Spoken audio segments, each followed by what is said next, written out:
রাজধানীর শিশু উদ্যানে স্বামী বিবেকানন্দের জন্মদিন উপলক্ষে জাতীয় যুব দিবসের অনুষ্ঠান সফলভাবে পালন করা হয়েছে। অনুষ্ঠানে প্রধান অতিথি হিসেবে উপস্থিত ছিলেন আগরতলা পৌর নিগমের মেয়র ও সাত রামনগরের বিধায়ক দীপক মজুমদার। এছাড়া উপস্থিত ছিলেন বিবেকনগর রামকৃষ্ণ মঠ মিশনের অধ্যক্ষ স্বামী শুভকানন্দজি মহারাজ, বিচারপতি স্বপন দাস এবং অন্যান্য বিশিষ্ট অতিথিবৃন্দ। উক্ত অনুষ্ঠানে যুব সমাজকে নৈতিক ও সামাজিক দায়বদ্ধতা সম্পর্কে সচেতন করার পাশাপাশি স্বামী বিবেকানন্দের শিক্ষামূলক জীবন দর্শন সম্পর্কে ধারণা দেওয়ার লক্ষ্যে নানা সাংস্কৃতিক ও শিক্ষামূলক কার্যক্রম অনুষ্ঠিত হয়। অনুষ্ঠানটি স্থানীয় প্রশাসন, ধর্মীয় সংস্থা ও সমাজের বিভিন্ন শ্রেণীর মানুষের সমন্বয়ে সফলভাবে সম্পন্ন হয়েছে। এগিয়ে যাবে তাতে কোনো সন্দেহ নাই। তাই অনেক মিটিং হচ্ছে, অনেকের নাম হচ্ছে, তারপরে ঠিক হলো সকলে মিলে ঠিক করলেন না, একজনকেই পাওয়া গেল, তিনি হচ্ছেন Swami Vivekananda.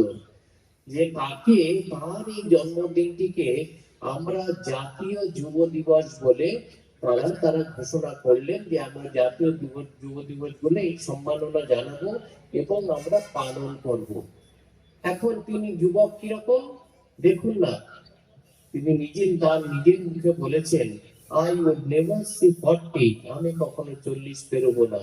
And he passed away at the age of 39 years, 5 months and 24 days. ঠিক 39 বছর বয়সে। এটা কখনো ভাবা যায়? একজন যখন 29 বছর বয়সে, আপনারা আজকেও যদি কন্যাকুমারিকাতে যান, তিনি সেখানে দেখবেন তিনটে মহাসাগর, একটি আরব সাগর, প্রশান্ত আরব সাগর আর বঙ্গোপসাগর এবং ভারত মহাসাগর, তিনটি এই যে মোহনা, তিনটির যে সঙ্গম স্থল, সে কি উত্তাল সমুদ্র।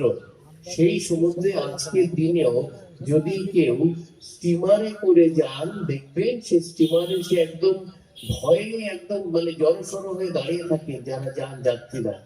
সেখানে একটা 29 বছরের ছেলে লাফ দিয়ে সোজা চলে যাচ্ছেন। কি উদ্দেশ্য? উদ্দেশ্য হচ্ছে ধ্যান করবেন। কি নিয়ে ধ্যান? ধ্যানের বিষয়, ধ্যানের বিষয় হচ্ছে তার দেশমাতৃকা। পৃথিবীর ইতিহাসে এরকম পাওয়া যায় না। টানা 3 দিন ধ্যান করছে, তারপরে বলছেন, just the history of the 5,000 years simply revealed before me, যে 5,000 বছরের একটা ইতিহাস ভারতবর্ষ তার চোখের সামনে একদম একদম খুব সুন্দরভাবে একটি চিত্র উঠে পড়েছে। ব্যুরো রিপোর্ট, অবিরাম 24x7।